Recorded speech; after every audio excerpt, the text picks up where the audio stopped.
देवभूमि गौरव गाथाओं से भरी पड़ी है। यहाँ की मातृशक्ति अपने धैर्य के लिए, साहस के लिए और पराक्रम के लिए इतिहास से लेकर वर्तमान तक पहचानी जाती है। आज एक वीरांगना तीलू रौतेली का जन्मदिन है, जिनकी जयंती आज भी उस सम्मान से हमारे उत्तराखंड में नहीं मनाई जाती जिस सम्मान की वो वास्तविकता में हकदार थी। उनके पराक्रम की कहानियाँ सूबे में सिमट कर रह गई है, ज़िले में सिमट कर रह गई है और शायद बहुत ज़्यादा तो उत्तराखंड तक सिमट कर रह चुकी हैं। वैसे दूसरी मिसाल नज़र नहीं आती। रानी लक्ष्मीबाई, दुर्गावती, चांद बीबी, जिया रानी जैसी पराक्रमी महिलाओं के साथ उनको जो सम्मान मिलना चाहिए था वो सम्मान उनको नहीं मिला है। चलिए जानते हैं कौन थी तीलू रौतेली। ये कुछ अंश, क्योंकि बहुत ज़्यादा मुझे भी ज्ञान नहीं है, क्योंकि जिस समय पे हम लोग स्कूल्स वगैरह में पढ़ते थे उस टाइम पे हमारा उत्तराखंड उत्तर प्रदेश में आता था और वहाँ किसी प्रकार का हमें कोई चैप्टर, ऐसा कुछ हमारे को नहीं बताया गया स्कूलों में, सरकारी स्कूलों में, कि जिसके बारे में हम लोग आगे बात कर सकते। तो जो भी ज्ञान है ये गूगल से ही मैं देख के आपको बता रहा हूँ। हमारे कोटद्वार में एक रेड लाइट एक एरिया होता है। रेड लाइट बोले तो एक चौराहा है, या तो लोग उसे हॉट एंड कोल्ड के नाम से पहचानते थे या रेड लाइट पे बोलते थे कि रेड लाइट पे मिलेंगे। आज उस चौराहे का नाम तीलू रौतेली चौक रखा गया है। कोटद्वार के अभी भी 90% लोगों को उस चौक का नाम रेड लाइट या हॉट एंड कोल्ड के बगल में मिलते हैं वाला ही याद है। आज भी लोगों को पता नहीं कि उस चौक पे एक बहुत अच्छी सी मूर्ति उस वीरांगना तीलू रौतेली की लगा दी गई है, जिसके आपको अभी फुटेज भी देखने को मिलेंगे इस वीडियो में। और आज के दिन वहाँ पे कुछ मालाएं, कुछ फूल अर्पित करे गए हैं और बस फूल अर्पित होने के बाद ड्यूटी पूरी हो जाती है और बाकी कोई मतलब नहीं है कि तीलू रौतेली कौन है। शायद अब कुछ स्कूलों में, कुछ चैप्टर्स में तीलू रौतेली के बारे में कुछ जिक्र होता होगा, पर जितना मुझे गूगल से प्राप्त हुआ है नॉलेज वो मैं आपको आज बता रहा हूँ। तीलू रौतेली का मूल नाम तिलोत्तमा देवी था। इनका जन्म 8 अगस्त यानी कि आज के दिन 1661 को ग्राम गुराड़, चौंदकोट, पौड़ी गढ़वाल के भूप सिंह रावत और मैणावती रानी के घर पर हुआ था। इनकी माता का नाम मैणावती था, पिताजी का नाम भूप सिंह रावत जी था और भूप सिंह गढ़वाल नरेश फतेह शाह के दरबार में सम्मानित थोकदार थे। थोकदार एक बहुत बड़ी पोस्ट होती थी। तीलू के 2 भाई भक्तू और पतवा थे। 15 वर्ष की उम्र में ईड़ा चौंदकोट थोकदार भूमेंद्र सिंह नेगी के पुत्र भवानी सिंह के साथ धूमधाम से तीलू की सगाई तय करी गई।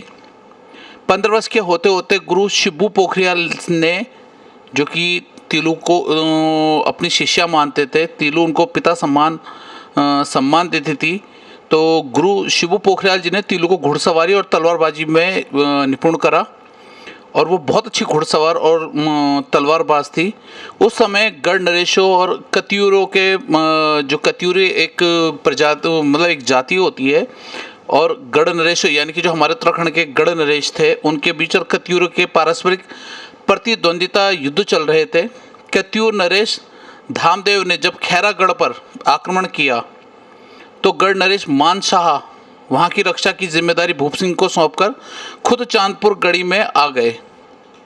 भूप सिंह ने डटकर आक्रमणकारियों का मुकाबला किया, परंतु इस युद्ध में वो अपने दोनों बेटों और तीलू के मंगेतर के साथ वीरतापूर्वक लड़ते हुए शहीद हो गए। खत्तियों का शासनकाल उत्तराखंड में 8वीं शताब्दी तक शासन रहा। उसके बाद गढ़वाल में पवार और कुमाऊं में कत्यूरों ने, साथ में चंद वंश का शासन करा।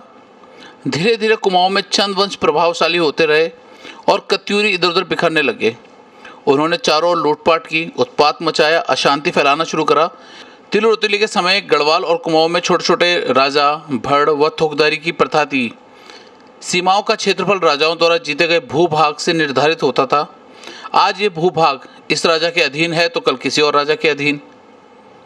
कत्यूरी राजा धामशाही ने गढ़वाल व कुमाऊं के सीमांत क्षेत्र खैरागढ़, जिसको आजकल कालागढ़ के आसपास भी मानते हैं कि कालागढ़ के आसपास का जो क्षेत्र था खैरागढ़, उसको अपने आधिपत्य में जमा कर लिया उस पे आधिपत्य अपना जमाना शुरू कर दिया और पूरा पूरा उसको घेरना शुरू कर दिया, उस पे चारों तरफ से कब्जा करना शुरू कर दिया।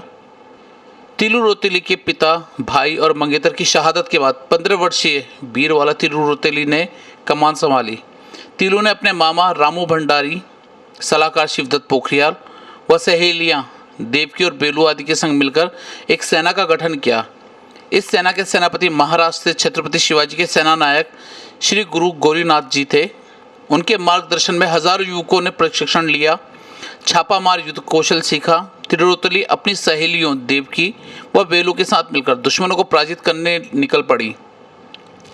उन्होंने 7 वर्षों तक लड़ते हुए खैरागढ़, टकोलीगढ़, इंडिया कोट, भौनखाल, उमरागढ़ी, सल्ट महादेव, मासीगढ़, सरायखेत, उफराई खाल, कलिंका खाल, डुमेलागढ़, भलंग पौड़ व चकोटिया सहित 13 किलो पर विजय प्राप्त करी 15 साल की उम्र में। विजय उल्लास में तिलू रोतेली अपने अस्त्र शस्त्र को तट पर उतारकर यानी कि नदी के किनारे नहाने के लिए गई और उन्होंने अपने वस्त्र उतारकर नदी में नहाने उतरी।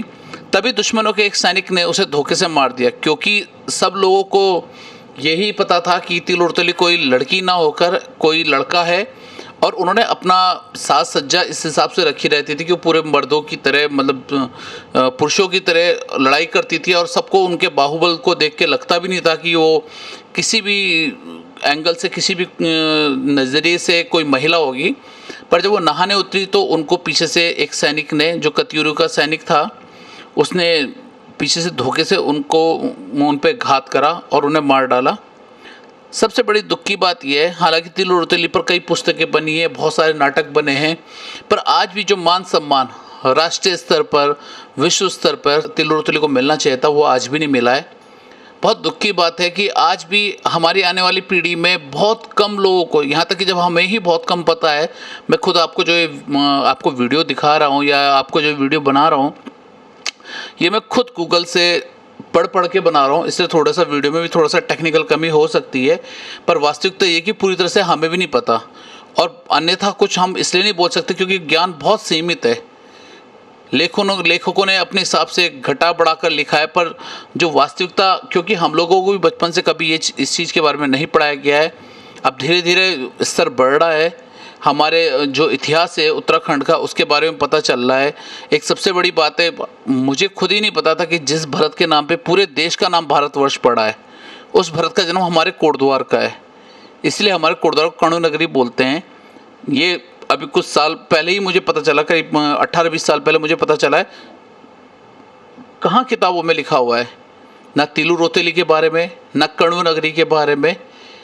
क्योंकि हमारे उत्तराखंड का सबसे बड़ा दुर्भाग्य रहा है, चाहे किसी भी पार्टी की सरकार आई है, इतनी वन संपदा होते हुए, इतनी प्राकृतिक संपदा होते हुए भी हमारे उत्तराखंड का दुर्भाग्य है कि यहाँ के जो वीर थे, यहाँ की जो वीरांगनाएं थी, जो हमारी माताएं बहनें थी, जो हमारे पूर्वज थे, जिन्होंने इस उत्तराखंड को देवभूमि, तपस्या से अपनी इस भूमि को देवभूमि बनाया है, उन लोगों के बारे में बहुत कुछ ना तो पढ़ाया जाता है ना बताया जाता है। मैंने सोचा आज फूल चढ़े हुए देखे तिलू रोतेली की मूर्ति पे, तो मैंने कहा आज क्या बात है। फिर पढ़ा, वहाँ पे एक फ्लैक्स लगा हुआ था जहाँ पे लिखा हुआ था कि आज तिलू रोतेली जी का जन्मदिन है। ओह, मैंने कहा ठीक है, जैसे एक फॉर्मेलिटीज़ पूरी कर दी होगी सब ने, और बाद में जाके मैंने खुद गूगल में पढ़कर मैं आपको वीडियो दिखा रहा हूँ।